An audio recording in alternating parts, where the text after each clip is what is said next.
आज मैं आपको आवाज के उस दौर में लेकर चलता हूं जहां मक्का की हवाओं में इबादत नहीं बल्कि जुल्म की सरसराहट थी, जहां काबा के साए में सुकून नहीं बल्कि डर पलता था। आज मैं आपको बताऊंगा कि कुरैश कौन थे, कैसे थे और उस जमाने में क्या क्या हुआ था। ये कहानी उस समय से शुरू होती है जब अरब में कुरैश सबसे ताकतवर कबीला बन चुके थे। काबा की देखरेख, हज की जिम्मेदारी और पूरे अरब की तिजारत उनके हाथ में थी। हर आने जाने वाला कबीला कुरैश के सामने झुकता था, क्योंकि उनके पास दौलत थी, ताकत थी और रसूखा था। मगर इसी ताकत ने उन्हें घमंडी बना दिया। उन्होंने काबा को अल्लाह के घर की जगह अपने फायदे का जरिया बना लिया। चारों तरफ सैकड़ों बुत रख दिए गए ताकि हर कबीला अपना बुत देखे और चढ़ावा चढ़ाए, और वही चढ़ावा कुरैश की तिजोरियों में भरता रहे। उनके सरदार अबू जहल, अबू लहब, वलीद बिन मुगीरा, उमैया बिन खलफ अपने आप को मक्का का मालिक समझने लगे। कमजोरों पर जुल्म आम बात थी, गुलामों को मारा जाता, गरीबों को दबाया जाता और औरतों की कोई इज्जत नहीं थी। इसी अंधेरे दौर में हजरत मोहम्मद सल्लल्लाहु अलैहि वसल्लम ने ऐलान किया कि इबादत सिर्फ एक अल्लाह की होगी, न भूत, न सिफारिश, न ऊंच नीच। और यही बात कुरैश के लिए सबसे बड़ा खतरा बन गई, क्योंकि यह दावत सिर्फ धर्म की नहीं थी बल्कि उनकी सत्ता पर सीधा वार थी। पहले उन्होंने मजाक उड़ाया, कहा यह जादू है, शायरी है, दीवानगी है। मगर जब देखा कि गुलाम, गरीब और सच्चाई के भूखे लोग इस्लाम कबूल कर रहे हैं तो कुरैश बौखला गए। उन्होंने जुल्म शुरू किया। सबसे पहले निशाना बने वो लोग जिनका कोई सहारा नहीं था। बिलाल हबशी को दोपहर की तपती रेत पर लिटाया गया, सीने पर भारी पत्थर रखा गया और कहा गया कि अपने रब को छोड़ दो। मगर हर बार उसके मुंह से सिर्फ अहद अहद की आवाज निकली। सुमैया रजियल्लाहु अन्हा को भाले से शहीद कर दिया गया और वह इस्लाम की पहली शहीदा बनी। यासिर रजियल्लाहु अन्हु को मार मार कर खत्म कर दिया गया। यह सब खुलेआम किया जाता ताकि मक्का के हर इंसान के दिल में डर बैठ जाए। मगर हुआ उल्टा, डर के बजाय ईमान और मजबूत होता गया। फिर कुरैश ने एक और चाल चली। उन्होंने बनी हाशिम और बनी मुत्तलिब का सामाजिक बहिष्कार कर दिया। उन्हें शिबे अबू तालिब में कैद कर दिया गया। न उनसे कोई लेन देन, न शादी ब्याह, न खाना पानी। 3 साल तक भूख और प्यास का ऐसा दौर चला कि बच्चों के रोने की आवाजें रात के सन्नाटे को चीर देती थीं। लोग पेड़ों के पत्ते और चमड़ा उबालकर खाने पर मजबूर हो गए। मगर फिर भी हजरत मोहम्मद सल्लल्लाहु अलैहि वसल्लम अपने मिशन से पीछे नहीं हटे। जब यह जुल्म भी नाकाम हुआ तो कुरैश ने आखिरी और सबसे खतरनाक साजिश रची। दार उन नदवा में बैठक हुई। तय किया गया कि हर कबीले से एक जवान तलवार उठाएगा और एक साथ हमला करेगा ताकि खून का इल्जाम किसी एक पर न जाए।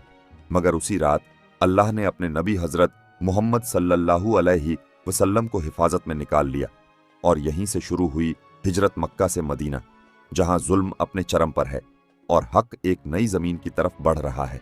हिजरत के बाद कुरैश यह समझ बैठे थे कि हजरत मोहम्मद सल्लल्लाहु अलैहि वसल्लम और उनके साथी मक्का छोड़कर भाग गए हैं और अब इस दावत का खात्मा अपने आप हो जाएगा। लेकिन असलियत इसके बिल्कुल उलट थी। मदीना में एक नई जिंदगी की शुरुआत हो चुकी थी। वहां इंसाफ था, बराबरी थी और अल्लाह पर यकीन था। यह सब देखकर कुरैश के दिलों में आग और तेज भड़क उठी।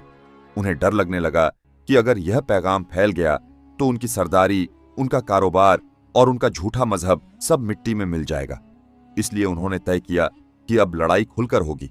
मुसलमानों के काफिलों को रोकने की कोशिशें की गईं, रास्तों में डर फैलाया गया और इसी जिद ने बद्र की जंग को जन्म दिया। कुरैश पूरे लाव लश्कर के साथ आए, घोड़े, हथियार, ढोल नगाड़े और जीत का घमंड लेकर। उन्हें भरोसा था कि कुछ गिने चुने लोग उनका क्या बिगाड़ लेंगे। लेकिन बद्र के मैदान में पासा पलट गया। अल्लाह की मदद से मुसलमानों को जीत मिली और कुरैश के बड़े बड़े सरदार मारे गए। अबू जहल जैसे जालिम का अंजाम सबके सामने था।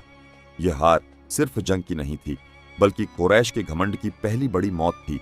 मगर उन्होंने इससे भी सबक नहीं लिया। बदले की आग में जलते हुए उन्होंने उहद की तैयारी की। इस बार ज्यादा हथियार, ज्यादा लोग और ज्यादा नफरत के साथ आए। उहद में मुसलमानों को नुकसान जरूर हुआ और कुरैश ने इसे अपनी जीत समझ लिया। लेकिन वे यह नहीं समझ पाए कि जुल्म की जीत हमेशा कुछ वक्त की होती है। इसके बाद उन्होंने आखिरी और सबसे बड़ी चाल चली। पूरे अरब को इकट्ठा किया गया। यह जंग अहजाब यानी खंदक के नाम से जानी गई। उनका इरादा साफ था कि इस्लाम को जड़ से मिटा दिया जाए। मगर मदीना के चारों तरफ खोदी गई खंदक उनके लिए एक ऐसी दीवार बन गई जिसे वे पार नहीं कर सके। कई दिनों तक भूख, ठंड और डर ने उनके हौसले तोड़ दिए। और आखिरकार वे बिना कुछ हासिल किए वापस लौट गए। यहीं से कुरैश को एहसास होने लगा कि अब हालात बदल चुके हैं, अब हमला करने का जमाना खत्म हो रहा है और उनकी पकड़ ढीली पड़ रही है। इसके बाद हुदैबिया का समझौता हुआ, जिसे कुरैश ने अपनी जीत समझा, मगर असल में यही समझौता इस्लाम के तेज फैलाव का रास्ता बन गया। लोग बिना डर के हजरत मोहम्मद सल्लल्लाहु अलैहि वसल्लम की बात सुनने लगे और बड़ी तादाद में इस्लाम कबूल करने लगे। लेकिन कुरैश ने अपनी आदत के मुताबिक समझौता तोड़ दिया और यही उनकी सबसे बड़ी भूल साबित हुई। अब हजरत मोहम्मद सल्लल्लाहु अलैहि वसल्लम ने मक्का की तरफ कदम बढ़ाए। 10,000 का लश्कर था, मगर न कोई घमंड न बदले की नीयत। मक्का की गलियों में वही लोग खड़े थे जिन्होंने कभी पत्थर मारे थे, जुल्म किए थे और खून बहाया था। उन्हें लगा था आज हर गुनाह का बदला लिया जाएगा। लेकिन काबा के सामने खड़े होकर जो ऐलान हुआ उसने इतिहास बदल दिया। आज तुम पर कोई पकड़ नहीं। ये शब्द कुरैश के लिए तलवार से ज्यादा भारी थे, क्योंकि जिन्होंने जुल्म किया था उन्हें माफी मिल गई। काबा को बुतों से पाक किया गया।